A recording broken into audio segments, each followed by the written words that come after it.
కార్తీక మాసంలో అలాగే శివరాత్రి రోజు నాడు ఉదయం సూర్యకిరణాలు ప్రత్యక్షంగా స్వామివారిని అభిషేకించే పుణ్య దృశ్యాన్ని చూడటం అమోఘమైనటువంటి ఎవరికి అంతుపట్టనటువంటి రహస్యంగా ఉంటుంది.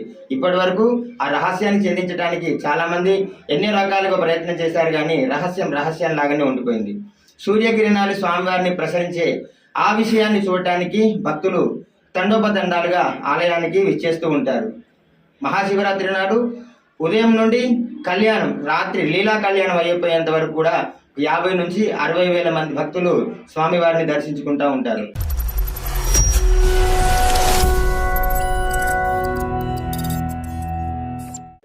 వందే శంభుమాపతిం సురగురుం వందే జగత్కారణం వందే పన్నకభూషణం మృగధరం వందే పశూనాం పతిం వందే సూర్య శశాంక వహ్నినయనం వందే ముకుంద ప్రియం వందే భక్తజనాశ్రయం చ వరదం వందే శివం శంకరం. ఓం నమ శివాయ. ఆత్మలింగేశ్వర స్వామి దేవాలయ భక్త మహాశివులందరికీ నమస్తమాంజలు. భద్రాద్రి కొత్తగూడెం జిల్లా పాల్వంచ మండలం పాల్వంచ గ్రామంలో చింతల చెరువు అనగా మఠం చెరువు వద్ద ఈ ఆలయం యొక్క విశిష్టతని 2 ముక్కలుగా మీతో చెప్దామని మీ ముందుకు వచ్చాము. ఈ ఆలయం 700 సంవత్సరాల పురాతనమైనటువంటి శివాలయం. ఈ ఆలయంను కాకతీయ రాజులు నిర్మించినట్టుగా చరిత్ర చెప్తూ ఉంది. గణపతి దేవుడి కాలంలో అశ్వమేధ యాగం చేసినటువంటి తరుణం లోపల అశ్వమేధ యాగంలో ఉపయోగించినటువంటి అశ్వాన్ని వదిలివేయగా ఆ అశ్వం ఊరూరా తిరుగుకుంటూ వచ్చి మన పాల్వంచలో సొమ్మసిల్లి పడిపోయిందంట.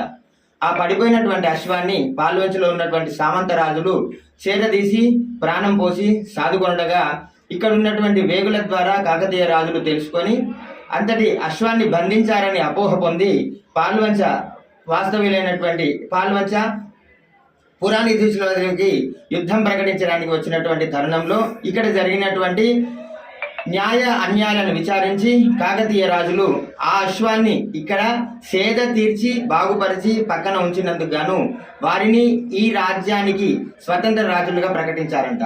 ఆ సమయం లోపల మన పాల్వంచలో పాలు సమృద్ధిగా దొరుకుతాయి కనుక ఆ సమయంలో ఈ ఊరికి ఉన్నటువంటి పేరు పాల వంచ, అనగా పాలు సమృద్ధిగా దొరికితే ప్రాంతాన్ని వంచ అని పిలుస్తాం కనుక పాలు వంచగా పిలువబడుతుందంట.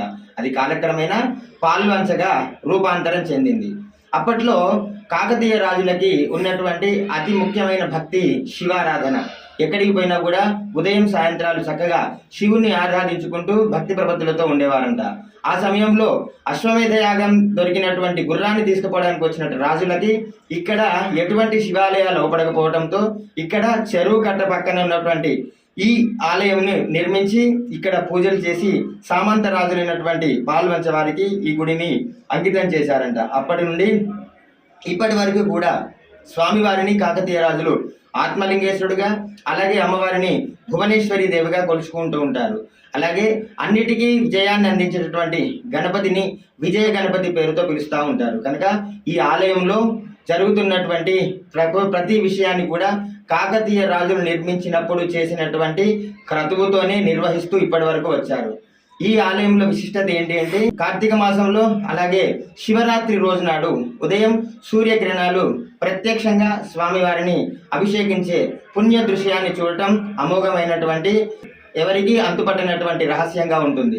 ఇప్పటి వరకు ఆ రహస్యాన్ని ఛేదించడానికి చాలా మంది ఎన్నో రకాలుగా ప్రయత్నం చేశారు, కానీ రహస్యం లాగానే ఉండిపోయింది. సూర్యకిరణాలు స్వామివారిని ప్రసరించే ఆ విషయాన్ని చూడటానికి భక్తులు తండోపతండాలుగా ఆలయానికి విచ్చేస్తూ ఉంటారు. మహాశివరాత్రి నాడు ఉదయం నుండి కళ్యాణం, రాత్రి లీలా కళ్యాణం అయిపోయేంత వరకు కూడా 50 నుంచి 60 వేల మంది భక్తులు స్వామివారిని దర్శించుకుంటూ ఉంటారు. అలాంటి ఇంతటి ఆలయాన్ని 2000 సంవత్సరంలో పునర్జీవనం పొందించడానికి మచ్చా శ్రీనివాసరావు గారు ధర్మకర్తగా ఈ ఆలయాన్ని కట్టడానికి ముందుకు వచ్చారు. అప్పటి నుండి ఇప్పటి వరకు సుమారుగా 25 సంవత్సరాల నుండి ఆలయ నిర్మాణంపై అహర్నిశలు పాటిస్తూ పాటుపడుతూ అనేక రకాలైనటువంటి ఇబ్బందులు అనేక రకాలైనటువంటి సమస్యలు ఎదుర్కొంటూ ఈ ఆలయాన్ని ఇప్పటి వరకు తీసుకొచ్చారు. కనుక భక్తులందరూ కూడా ఇప్పటి వరకు ఆలయంలో జరిగినటువంటి పనులన్నీ కూడా చూసి తీరాలి. అలాగే ఇంకా చాలా అభివృద్ధి చేయాల్సినటువంటి ఆవశ్యకత అలాగే అవసరాలు చాలా ఉన్నాయి. కనుక భక్తులు తమకు తోచినటువంటి సహాయాన్ని అందించి గుడి ఇంకా అభివృద్ధి చెందడానికి మీ వంతు సహాయం చేస్తారని మనసారా కోరుకుంటూ ఈ అవకాశం ఇచ్చినటువంటి మీడియా మిత్రులకు నమస్కారాలు తెలియజేస్తున్నాను. ఓం నమః శివాయ.